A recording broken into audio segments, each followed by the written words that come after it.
Hi everyone, I'm Coach Nicole and I'm going to be talking about salt and blood pressure with you all today. Please swipe in and say hi so I know that you are here. I'm just going to see if I can find you guys. Refresh. There we go.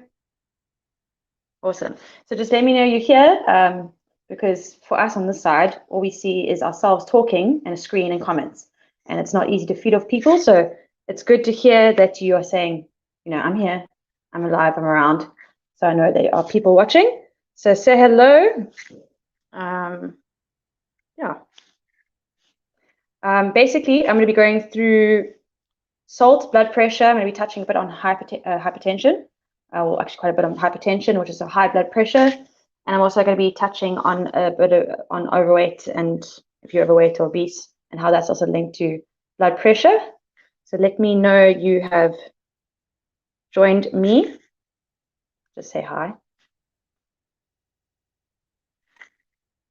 Or not.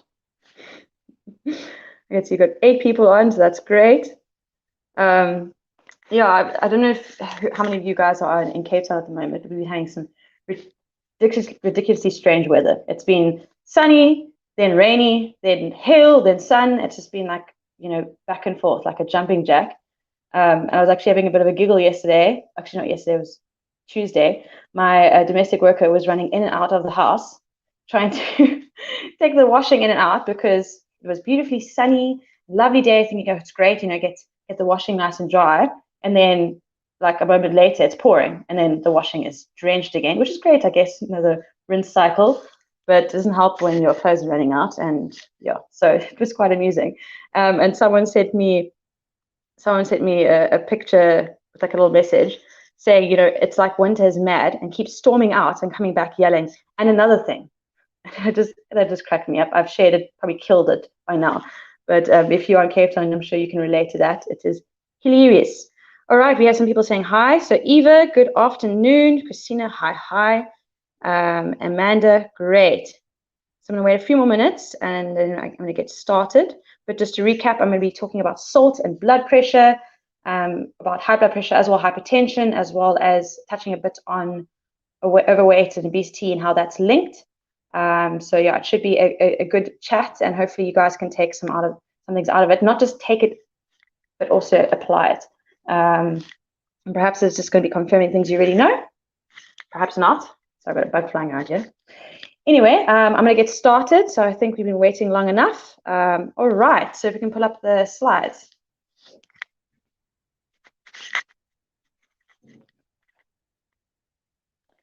It's busy loading. Okay, great.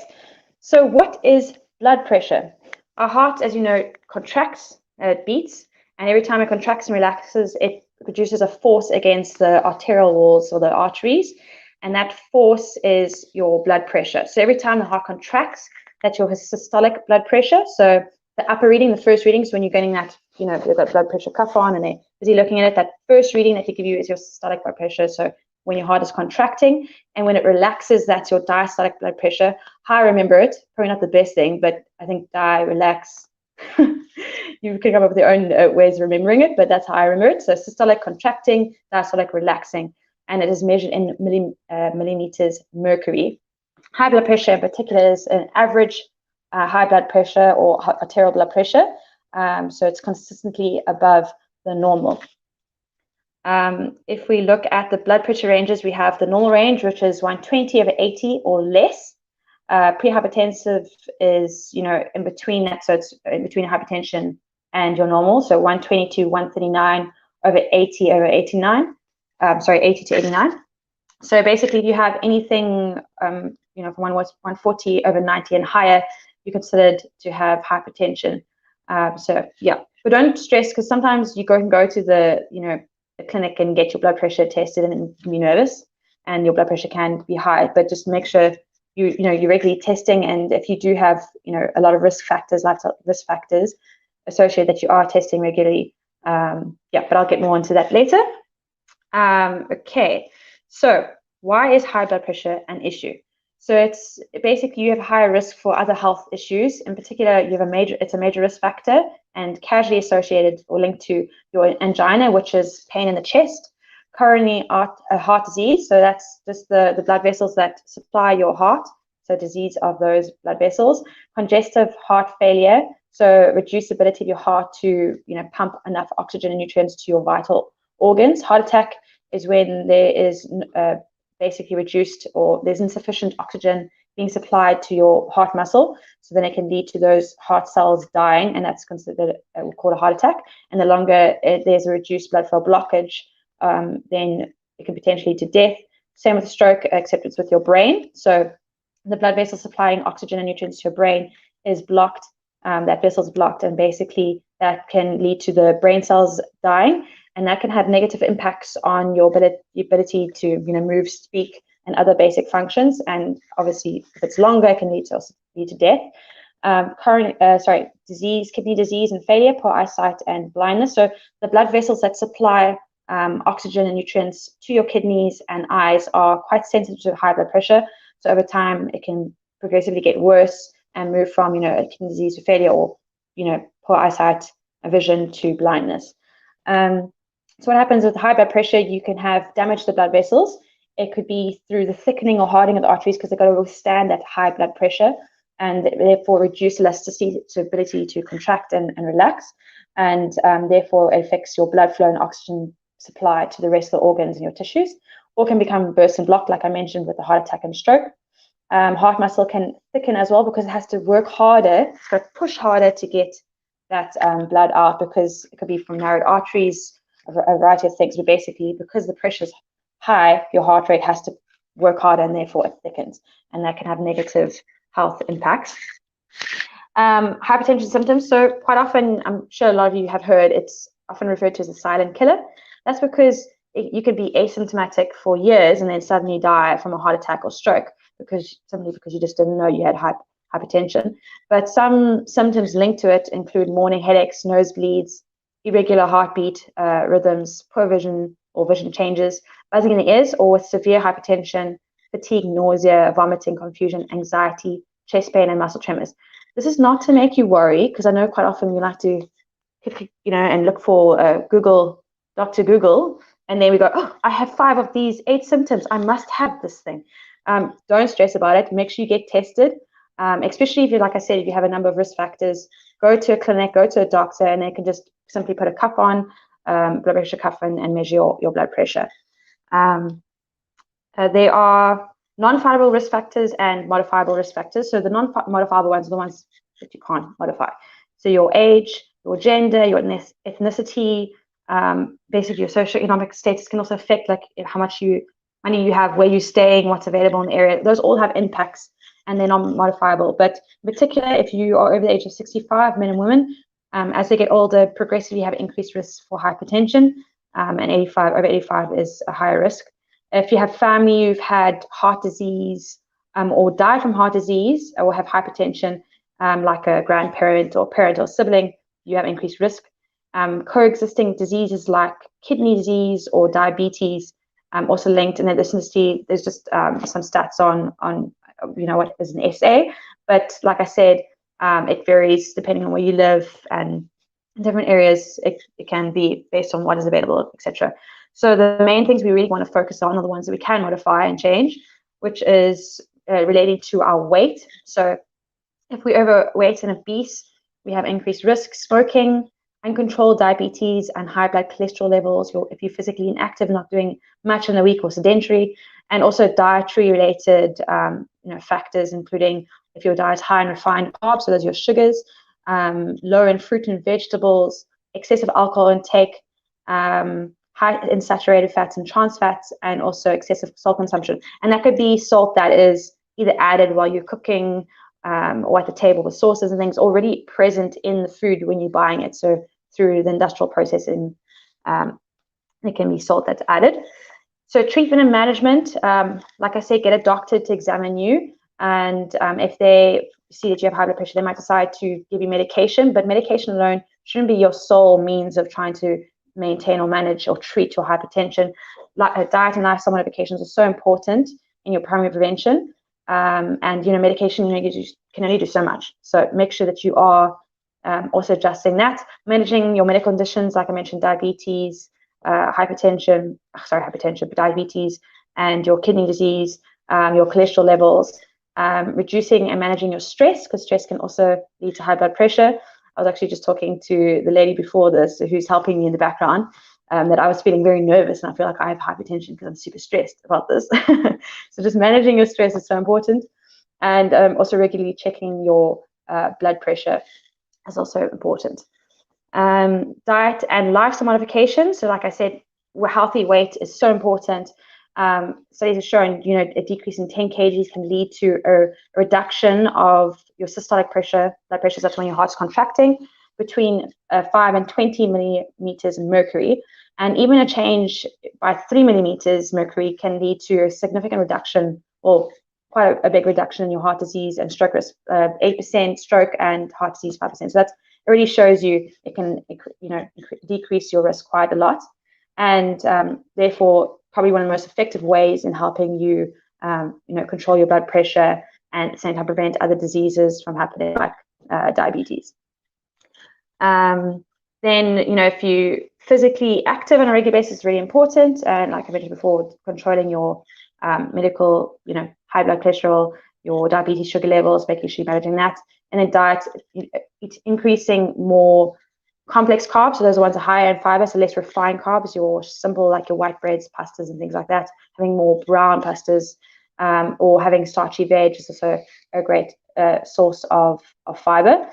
Eating plenty of fruit and veg in every day. So we're trying to eat between 3 to 5 servings a day, and especially those high in potassium, because those are being linked to your blood pressure and actually helping reduce your blood pressure. So that includes things like sweet potato, oranges, spinach, among other things. So your root veg or your green leafy vegetables can be high in potassium. Reducing your alcohol consumption. So I know with moderation, it's for females, it's 1 unit a day, and for men it's 2 units. Sometimes people try and bank them, and you know what I'm talking about when you say, okay, I'm not having any alcohol the whole week, and then I'm gonna have a fat party on Saturday and have like 20 units. Can't do that. I mean, you can do it occasionally. It's obviously, we're all human, but in a general sense, don't make it a regular occurrence that your weekends are jam-packed with social alcoholic events. Then also limiting foods high in saturated fat, and eliminating or limiting your trans fats. So, I mean, it's a number of different foods. I'm not going to go too much on that. There is another Jeff Ed on saturated fats and trans fats. So you can go and have a look at that. And then reducing salt intake to less than 5 grams daily. I'm going to touch more on that. Well, not touch. I'm actually going to speak quite a lot more on that later. And then aiming for 2 to 3 servings of low-fat dairy products a day, because that's also been associated with reduced blood pressure or risk for hypertension.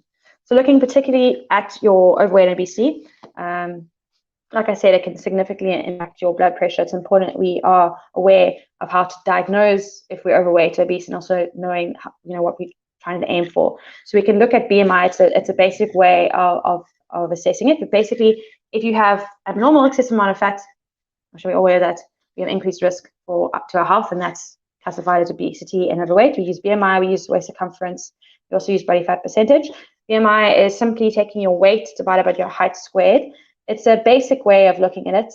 Not accurate for everyone. For example, athletes, they could have a higher weight because they just have a higher a muscle mass, and muscle weighs more than fat. So they could end up having, like, for example, an overweight category BMI, even though they are in the normal category, based on their body fat percentage. But in a general sense, if we use this, anything under 18.5 kgs per meter squared is your underweight category. Normal is between 18.5 and under 25, and then 25 to just under 30 is your overweight, and anything 30 and above is obese or more morbidly obese. We're looking at waist circumference. For men, it is more than 102 centimeters around the waist, and women more than 88 centimeters. So the waist is that basically it's this space between the lower part of your ribs. So if you find your lower part of your ribs and the upper part of your hips, in between there is your waist circumference. So that's the circumference I'm talking about, the measurement around it. Body fat percentage, this is just a general range, but it ranges with age and gender. But in a general sense, for men, if anything above or equal to 25% body fat percentage is obese, and for women it's 32. Then there are different ways of becoming overweight, being inactive, or having a low resting metabolic rate, having poor sleep, because if you're tired, you generally want to snack more on things, or go for the sweet, fatty, sugary foods to get more energy because you're feeling tired. Diet in anything that's energy dense or nutrient poor could lead to increased weight. So, for example, that could be like your fast foods, your Cokes, they're high in energy but low in nutrients. So trying to limit those things. Not to say you can't have it. I mean, all food has its place in the diet. It's just about making sure you're not having it excessively. Alcohol is high in energy. So if you look at fat is 9 calories. Then you have alcohol 7 calories, and your carbs and protein are 4 calories per gram. So you can see alcohol is quite high up there. So yeah, and it also affects your blood insulin. Like I said, don't bank every week and have a party every week. Yeah, and then portion sizes and snacking. So as you know, even if you have a little bit of it, your portion size just a little bit over time, that all adds up and it can lead to progressive weight gain. Same with snacking. You can think, I'm going to have this little meal here and have this little meal here and this meal there. And before you know it, if you add it all together, that's quite a lot and quite a bit that you've eaten. Habits include, eating in front of the TV. So, it's kind of mindless. You're not really thinking about what you're eating. I mean, I've had times where I'm eating in front of the TV and I'm like, what happened to the rest of my sandwich? And I actually ate it. It happens because you're not paying attention. So it's better to sit at a table with a knife and fork, so you take longer. You're actually paying attention to what you're consuming. Also, eating throughout the day. So grazing, like I said, snacking throughout the day. People in grazers. Are you a grazer? Actually, you're not grazing. Picking up food while you're cooking.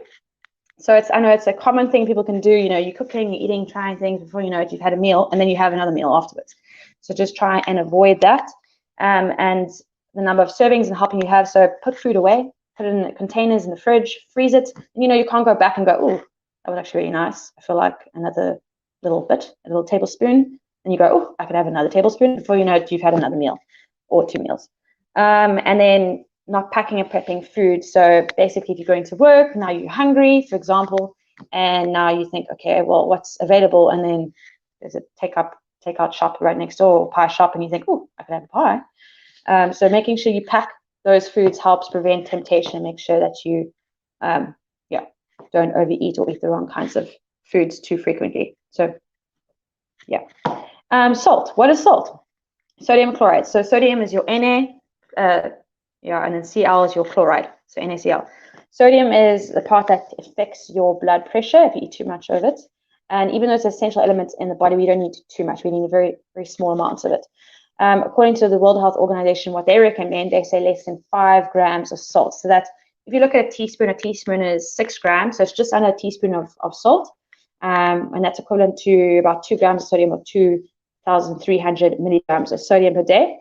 And so excessive sodium consumption will be more than 5 grams a day. And that's not salt, just that you add to a meal. It's salt that you add and that is present in food. So don't think, okay, well, I have a whole teaspoon of salt that I can add throughout the day. It's also the salt in your food. Then if you look at labels, basically sodium or salt can be listed as various different names. So there's sodium nitrate, your baking powder, monosodium glutamate, which I'm sure lots of you guys know, MSG. So those are different ways it can be listed. So just have a look and keep an eye out for that, especially in some products you think there would never be salt in. For example, mixed spices. You think, oh, this is Italian mixed herbs. It's delicious. I'm going to add it to my pasta dish. And then in fine writing, sodium or salt. So just make sure you are checking your labels. It's very important. If you look at labels, it will often be listed as sodium. By law, manufacturers have to put it on the label. High sodium is anything over 600 milligrams per 100 grams. Moderate would be 120 to 600 milligrams. And then low would be 120 milligrams, sorry, not grams, milligrams per 100 grams.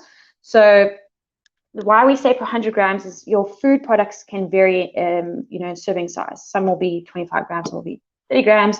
It's all different. So it's very difficult to then compare products if they have different serving sizes. Rather, look at the per 100 column. It's just easier to compare and see which one is actually better in terms of fiber, salt, etc. And also to see if it is a product that is low in sodium. Freeze anything less than 5 milligrams. Reduced, so be careful for these. We'll look out for these, because sometimes it says reduced. You think, oh, reduced salt, but actually it's just 25% less than what the original product had. Same goes for light, 50% reduction from the original product. So it still could be high in sodium if the original product was quite high in sodium. And then your unsalted or not added, which means that during the food processing or production, there's no salt added, but it could have salt naturally in it. Sauces, so like I said before, your table salt. Also sauces like tomato sauce, fish sauce, soy sauce. I'm not going to say the other sauce. My husband and I will actually laugh about that because it's not easy to say that. So you're welcome to try, but those kind of sauces.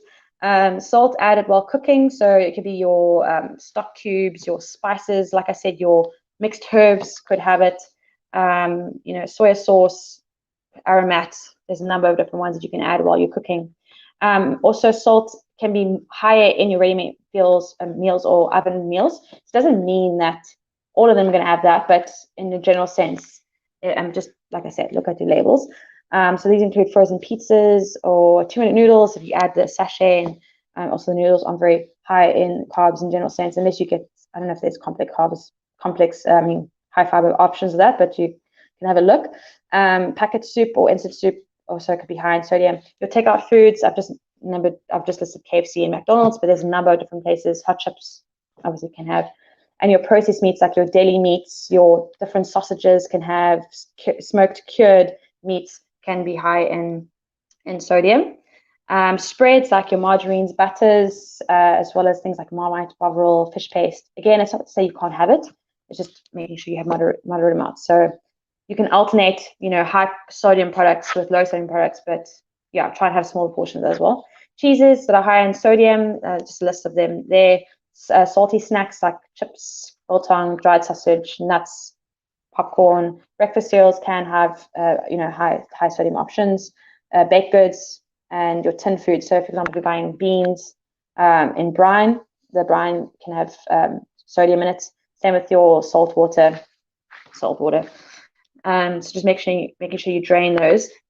And how is it linked to hypertension? So excessive salt consumption has been shown to produce a significant increase in blood pressure and has been linked to the onset of hypertension and its cardiovascular complications like heart disease and stroke.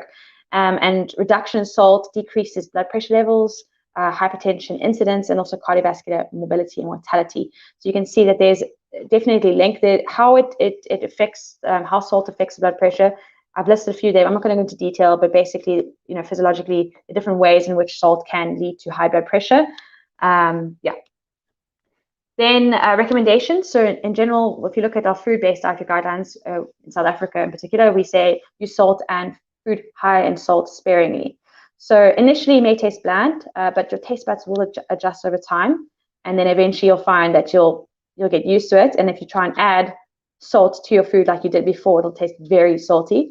So just be patient, allow yourself the time, and you will get to that point. It's always hard in the beginning. Same with sugar, reducing sugar. People sometimes have headaches, and things taste bland. But eventually you find, like for example, if you had 2 teaspoons of sugar in your coffee and then you went to 1, and then you go back to 2 after a while, you find it's too sweet. So the same thing as with salt. You'll get used to it. It takes a bit of time, but you will get used to it.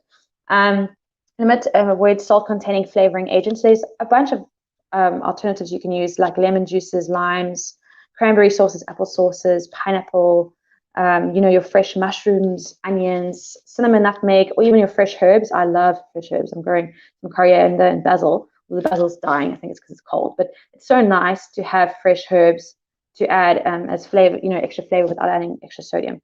Avoiding adding extra salt to food, so not having salt at the table as a way, or having the sauces at the table, because again, it's a temptation thing. If it's there, you probably think, oh, I wasn't thinking about it before, but now I'm actually going to add it.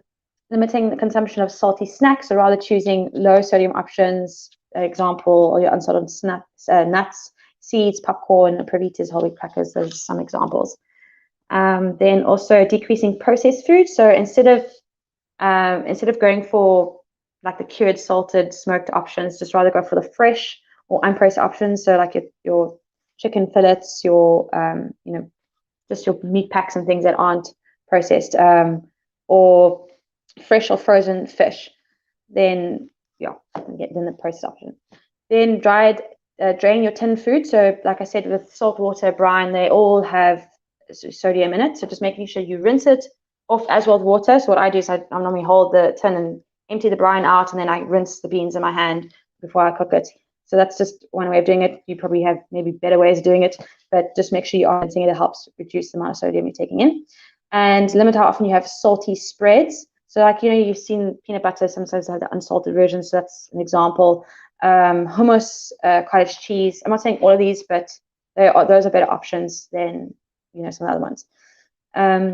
Limiting cheeses with high salt content, and yeah, there's just some examples there. But yeah, there's just so many different ways you can actually reduce salt. Checking your food labels, like I said, is one of the main things that you should try and look for when you are shopping, to look at the labels and see whether this label fits within a healthy range, and making sure in general that you're eating more nutritious foods. So generally speaking, if you're aiming for less than 200 milligrams per serving, it's okay. And then, like I said before earlier, if you're having high salt options, just have it less frequently and also have smaller portions. And you can alternate between those, and then also buying low sodium alternatives, like your reduced sodium soya, as an example, and then cooking your own meals, obviously. So limit how often you're getting takeouts or food delivered to your house, or those ready-made meals. I'm not saying all of them are bad. Just again, read the labels and check. And more likely, if you make it yourself, you can see how much sodium you're putting in the food. And there's just a recipe for stock. So making your own stock and gravy is another nice way. I'm not going to go through it, but if you want to, you can always go back to this video and pause it and write it down. But that's just an example of a stock recipe.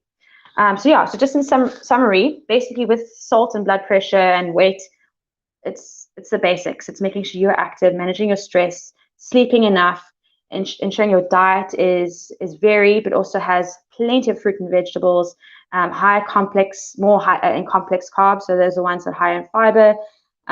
Reducing your sodium intake by making sure you're reading the labels, among other many things I've mentioned in this. So I hope that provided you with some information to apply in your life.